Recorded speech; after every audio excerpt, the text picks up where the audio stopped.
Hey, it's Kathleen here, and I wanted to hop on here and just a friend of mine was going through a divorce, and another friend of hers was going through a divorce, and they were talking to me.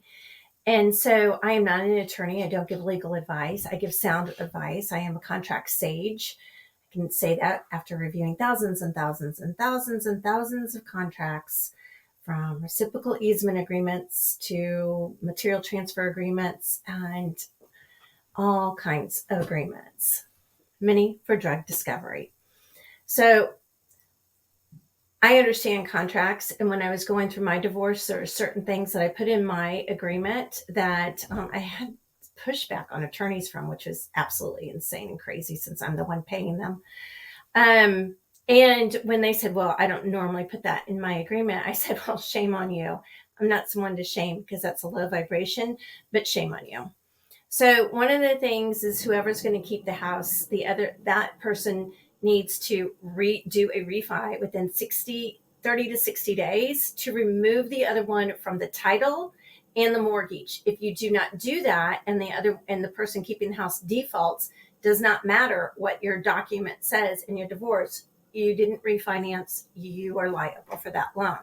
It goes against you. Okay. And if you're not removed from the title, then it's your house if something happens to them. So that's number one. Number two is insurance. Whoever is paying child support and or alimony, that person should have a life insurance policy. It can be term or whatever for the to cover the length of time that until the kids would turn, whatever age that's going to be, and have the other spouse be the irrevocable beneficiary. The reason why is if that other spouse gets married, then they can't switch it to their new little person. So it is important that you have that. Why? Because if that person dies 6 months later and they're paying the kids' insurance, medical insurance, and you were counting on that for your home and for your livelihood or whatever, for that time to keep the kids in an environment that they're accustomed to, then that's why you have the insurance. It's obviously not to make money,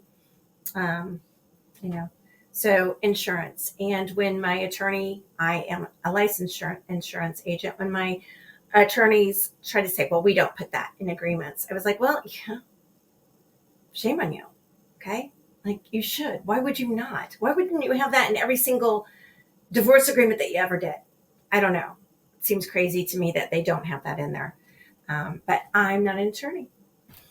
And so then the next one is college. Now, if you're in a state like Illinois, then the state says you must pay half and half regardless of income. So for instance, my ex's income is $400,000 and mine right now is nothing, zero, zilch. And the judge has ordered me to pay half of college, which seems ludicrous since the very law that says that also states that married couples do not have to pay for college, only divorced couples.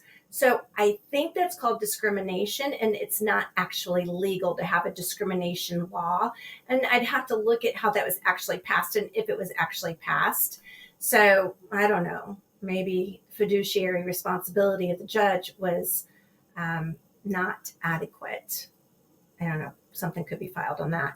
But so college, what you want to do is you have agreement outside. And this goes into my fourth point, a private agreement versus a public. So you probably, like everybody, because we were conditioned to think that you have to, and that you get married and file it with the state and invite that third party in. So marriage means three. It's a trinity. It's the husband and wife, husband, doesn't matter what the relationship, whatever, the marriage, the bonding of a marriage. You either have God, creator, source, whatever you want to call it, or the state. Now, the state makes a ton of money off of you not staying married, and the child support and having ownership of your kids, and we can get all of that in my course. But so what you do is if you went ahead and filed like that, you can have an agreement between two like kind, which means men and women. Okay, they can have an agreement. However you want to slice and dice it, it's the sole being can have an agreement. Yes, we are spiritual beings. This is evident. And I show that in my class.